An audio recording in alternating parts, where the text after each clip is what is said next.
NMR spectroscopy. This is called nuclear magnetic resonance spectroscopy.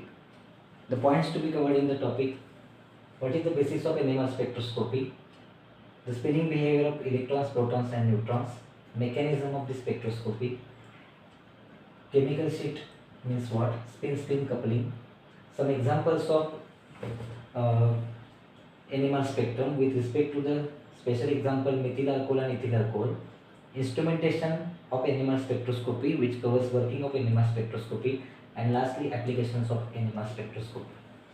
Though the topic is from background of biophysics, we are going to study the basis of physics, the instrumentation which is responsible for study of applications of biological molecules. As it is related with the NMR spectroscopy, related with the neutrons, as you know number of neutrons equal to the number of protons. This type of spectroscopy is also called as PMR, proton magnetic resonance spectroscopy. All the atomic particles such as protons, neutrons, electrons, they are spinning on their axis, means they are continuously in rotating movement. So due to spinning or due to rotation, they are responsible for creation of the magnetic field.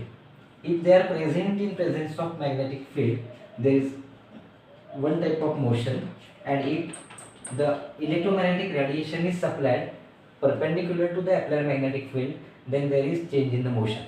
So in this topic we are going to study how due to presence of protons, so it is called proton magnetic resonance spectroscopy, how they are resonating with the applied electromagnetic radiation. So suppose if at ground state the motion of the proton, as you are aware with the structure of the atom, at central presence of nucleus, in nucleus presence of protons and neutrons, and in surrounding the orbitals there are presence of electrons. As topic focus with the number of neutrons and protons, this helpful for elucidation or finding out the structure of any chemical compound or biological compound, depending upon how many number of protons present in the structure, and due to presence of number of protons in the structure, how they are resonating with the applied magnetic field. So any unknown sample in which how many numbers of protons are present, if we don't know, so it depending upon the spectra given by due to presence of number of protons in the structure, we are able to predict what type of or how many numbers of protons present in the given sample. So the number of neutrons and protons they are present in the nucleus, if earlier their motion is in ground state, when they are present towards the applied magnetic field, if the motion is like this is original called as alpha spin. So when they are present in applied magnetic field, this type of motion of the proton spinning nuclei is like alpha spin. But when we apply electromagnetic radiation perpendicular to the magnetic field, then this motion may change and it divert to the beta spin, and like this. So the change in motion from alpha spin to beta spin, when they are present in the magnetic field, this type of motion present initially in the ground state, this motion then converted when the proton go to the excited state. So the conversion from ground state to excited state takes place because we are applying the extra electromagnetic radiation perpendicular to this applied magnetic field. So whatever the extra electromagnetic radiation we are supplying to the proton which is present in the given structure or any chemical compound or any biological compound, original alpha spin motion may change to the beta spin motion when the proton go to the excited state.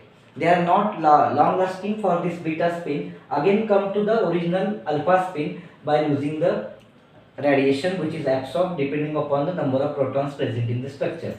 So in this case, the proton which is present in the nucleus said to be resonating with the applied electromagnetic radiation, hence the name nuclear magnetic resonance spectroscopy. Because continuous oscillation, they are changing from alpha spin to beta spin, again from beta spin to alpha spin. So depending upon the number of concentration of protons present in the structure of a chemical compound, the electromagnetic radiation absorbed and the proton go to the excited state, again release the energy and come back to the original state. So continuous there is change from ground state to excited state, and initially when they are present in magnetic field, this motion is alpha spin, and when they absorb the electromagnetic radiation which is from perpendicular to the applied magnetic field, then they absorb the electromagnetic radiation and go to the excited state beta spin. So this continuous motion takes place from alpha spin to beta spin. So this is the basics of spinning behavior of protons which is covered in the NMR spectroscopy.